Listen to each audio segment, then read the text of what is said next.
Hello everyone, welcome to another weapons video for Warframe. Today I will be showing off the Telos Boltor and my build with it. Before we get to the mods, let's talk about the incarnate evolution forms, right? So first one is, pretty generic, you don't really get a choice, right? This one is weak point hits, charge incarnate transmutation, all fire transmute. Switching back will expend any remaining charge, prioritize slash damage, and gain multi-shot, right? So slash is nice, yeah. But second evolution, I went with on kill, increase base damage by +2, and plus 20% ammo efficiency for 5 seconds, stacks up to 3 times. You're not going to notice this right off the bat, but once you get your stacks going, this will be extremely helpful and you won't be reloading as much as normally would, right? The other option is increase base damage by +4 with channeled ability active, +4 punch through, plus 40% accuracy, right? You might think, oh, that sounds nice, but it's like, sure, you got +2% more base damage, but with that channeled ability active, that's where the problems come in, because a lot of the times with channeled abilities, you're not using your weapons. Like, of course there's Gloom, right? If you're using a Warframe with Gloom, yes, go with this. But for the most part, if I'm using like other channeled abilities, right, you're using that channeled ability to kill enemies and not a weapon. So I go with Crimson Overture. Crimson Overture also helps it so I'm not reloading as much. And on the topic of reload, for the third evolution, I go with reload speed, because the Boltor's reload is atrocious. Every version of Boltor, you want reload speed. This makes it bearable, right? So rapid reinforcement for reload speed. The other options, increase base magazine capacity by 20, or plus 60% projectile speed. I'm going to be honest. On auto rifles, Boltor, you kind of notice it, but like other auto rifles, you never even notice the projectile speed, right? There's firing, like, the projectiles are so fast anyways, you do not notice, so that becomes useless. Magazine capacity by 20, that can be nice, but like I said, reload speed is atrocious for Boltor, so you want to go with reload speed. As for the fourth evolution, right, I go with increased base status chance by plus 20%. This is the one that changed the build the most, right? Because if you go with the crit chance plus 4% and the base status chance by plus 4%, right, you get higher crit chance, right, 34%, but you only get 20% status chance, which, I mean, it's not too terrible, right? Still good for a hybrid build, but at that point you want to go mostly crit. As for the last one, you go base crit chance by plus 6%, and then you end up with 36% crit chance with a 16% status chance. And then at that point, there's no point in really going for status, right? So I go with this increased status chance by 20%, so that gives us 30% crit chance and 36% status chance, giving us a nice spread for both, allowing us to work with both and making this weapon so much better. As for the mods themselves, alright, this is the one I run. I'll show you the unriven one, but with the riven, it's not a spectacular one. It's right, it's just status chance and punch through minus zoom, not too terrible. Galvanized aptitude, right? Because you're going to be applying, yeah, cold, impact, puncture, yeah, whatever. That doesn't matter too much. But also with its unique trait, you've got gas. This is extremely helpful, and it makes it so you don't have to mod for gas. And I can focus on modding for cold for primary frostbite, which on cold status effect plus 2% crit damage and plus 1.5% multi-shot for 12 seconds stacks up to 40 times. That may not sound like a lot, but in practice it is ridiculously strong. And that's why I went with cryo rounds and rhyme rounds. Get that cooled up as much as possible, so that makes it so it's 104.8% cold procs and then impact and puncture are a little lower. So then of course we go with galvanized chamber for the multi-shot, shred for fire rate and punch through, both extremely helpful, especially with auto rifles. Critical delay for the crit chance, kind of minus the 20% fire rate, but you want that crit chance as high as possible, 90% as you can see. And then we run hammer shot.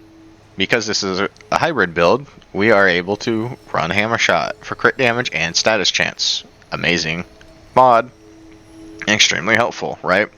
So without the riven, I essentially just switched that out for radiated reload. That way, I'm still getting the high cold, so it becomes 61% cold, so a little bit lower, but with the high fire rate, doesn't matter as much. And then radiation's so low, it's still only at the 20.3%, and puncture's at 30.5%. So it brings the puncture up a little bit, but at the same time, cold down, and you make a little bit more use out of galvanized aptitude in this scenario. But this is mostly, the reason you choose radiated reload is mostly for the reload speed.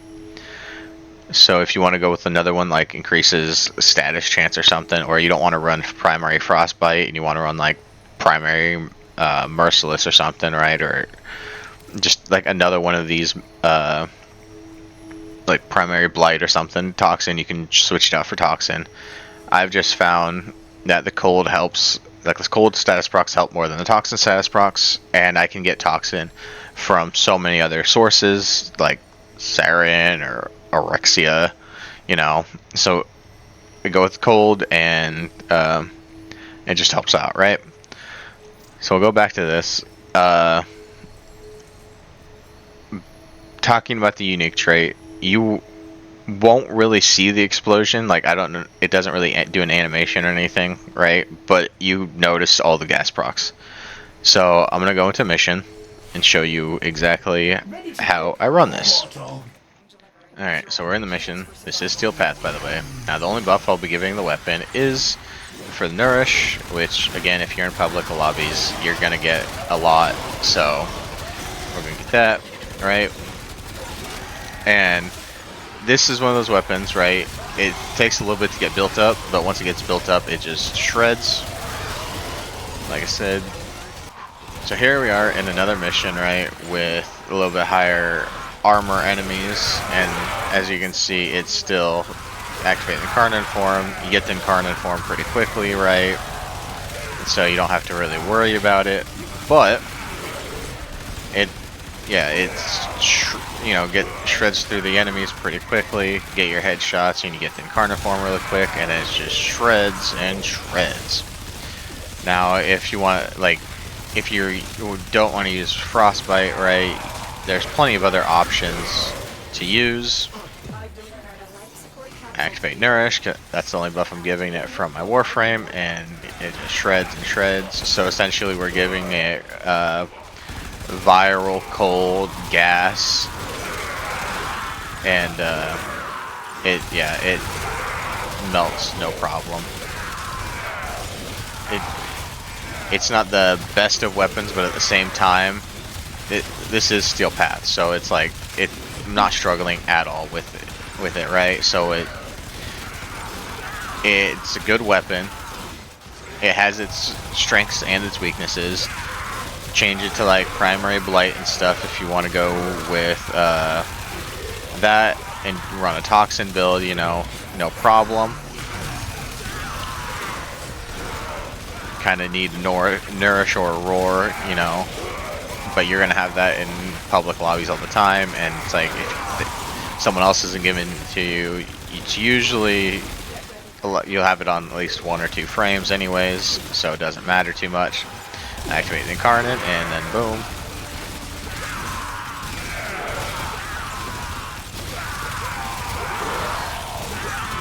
And then Nautilus, you know, is just helping with gripping up the enemies, so that punch through comes in a lot better. But you still want to get headshots, right? Get that incarnate built up as fast as possible, because that's going to be the highest DPS part of this weapon. like almost every other Incarnon.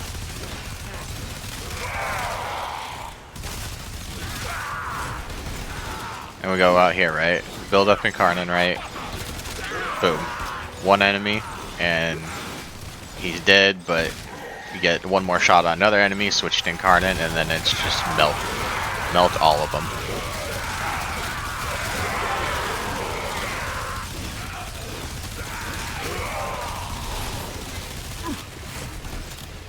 Alright, Incarnons run out, and then we go just shoot into the crowd. See, I don't have the nourish buff anymore, and it's still get all the stacks and stuff built up. Still shreds pretty easily. It's just that nourish or roar is going to help you out a lot more, like it always does. Or like if you're running Saren or something, you know, you Toxic Lash with the augment, same with Ember on the fireball. It is what it is, right? Now, talking about just the Boltor name in general, right? You've got regular Boltor, which is not really, like, you're still gonna get use out of it. You can run it in Steel Path, no problem. But the real other contender, Boltor Prime, it's a good weapon, but which I'll do a video on eventually. But it does not have like how do I put this? It doesn't have what you would call a good spread. It focuses like almost entirely on status, right? I still go with a hybrid, but you don't have as much crit damage, right? There goes the Acolyte, no problem. Boltor shreds. Its Incarnate form is ridiculous. Its base form is where it struggles the most, right? You want to get that Incarnate built up as fast as possible. In base Steel Path, you can survive off of just the base fire, right? But the Incarnate just outclasses it so much. You just want to keep using it. See, higher crit, status, yeah, multi-shot, all that.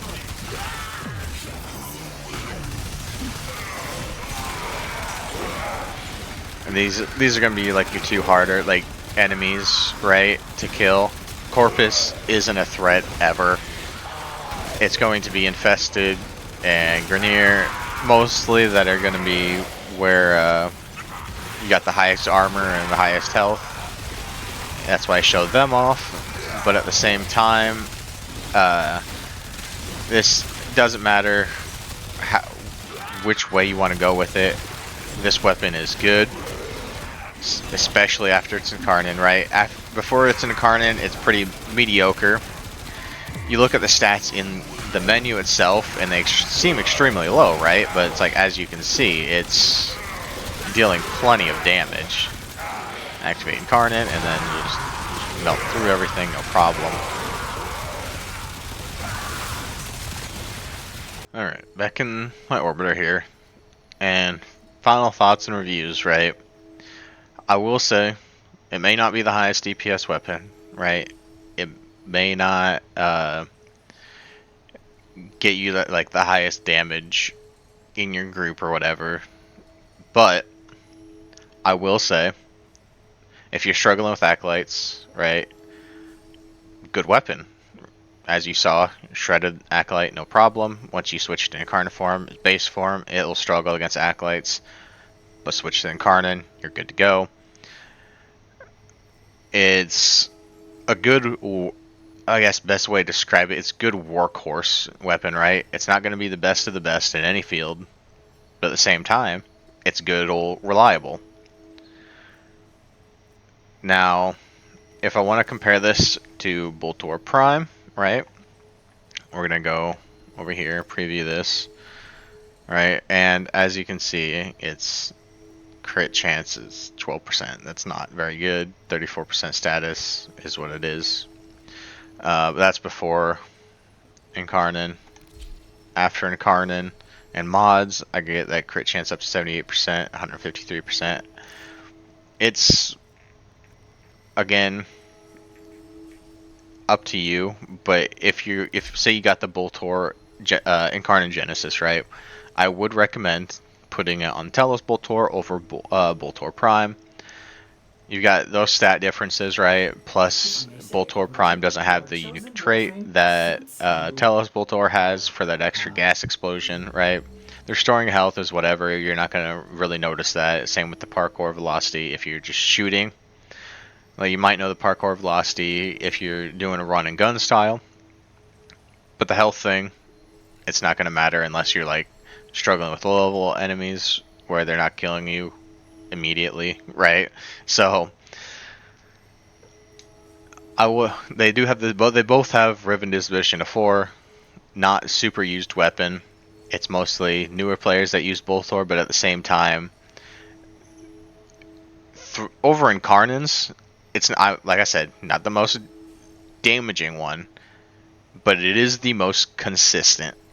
And like, we're not using like primary merciless or anything, right? So we don't need actual kills for that stack. We need kills for galvanized chamber, but I mean, we'll get that eventually. And galvanized aptitude, sure, you need that get that first kill, and then you get the direct damage per stat type affecting it, right? So you need those kills, right? But with primary frostbite, you just need cold status effects. With how fast this fires and how much status procs we're giving, we are getting a bunch of cold. And then it's like you have a whole hallway of enemies with enough. We've got enough punch through 6.3, right? It is objectively easy to get up to max stacks for primary frostbite and keep it there, which is giving us plenty of multi-shot and crit damage. So we don't really need to go crazy with the crit chance, right? You could totally go for pure crit chance and crit damage and avoid all this status proccing. But at the same time, how the game is now, it's harder to get to like super high levels without doing hybrid builds, right? Where you need both crit and status high enough for it to actually matter. And like I said, running it with no riven, you don't really notice that riven's not the greatest, right? I would recommend status chance, right? Punch through, you don't need punch through on it. You want to go with like a crit status, crit damage one, and then of course the minus zoom for increase the stats on it, right? Neither one of my rivens are the greatest. Multi-shot, you don't really need too much. Reload speed could be nice, but the main reason I'm not using this one is because of electricity. I need to keep that cold percentage up high enough where frostbite is getting up to max stacks, right? And like I said, it doesn't matter if you're running Nourish or Roar. It's still like, or if you're getting it from another player, right? This weapon, it needs those buffs for the most part. Like, I've tried it with it. It's super hard to get that first kill, but once you get that first kill, you don't need it, right? You're dealing plenty of damage. It just helps you kill things quicker. This weapon is a good workhorse. It's not the greatest, not the worst, but it is on the higher end, I will say. I wasn't expecting it to be this good, and I would recommend giving it a try. Like I said, I do prefer the Telos Boltor over the Boltor Prime, and I will get to a Boltor Prime video at another time. As it is now, I do recommend Telos Boltor. Thank you for watching, and see you in the next one. Bye.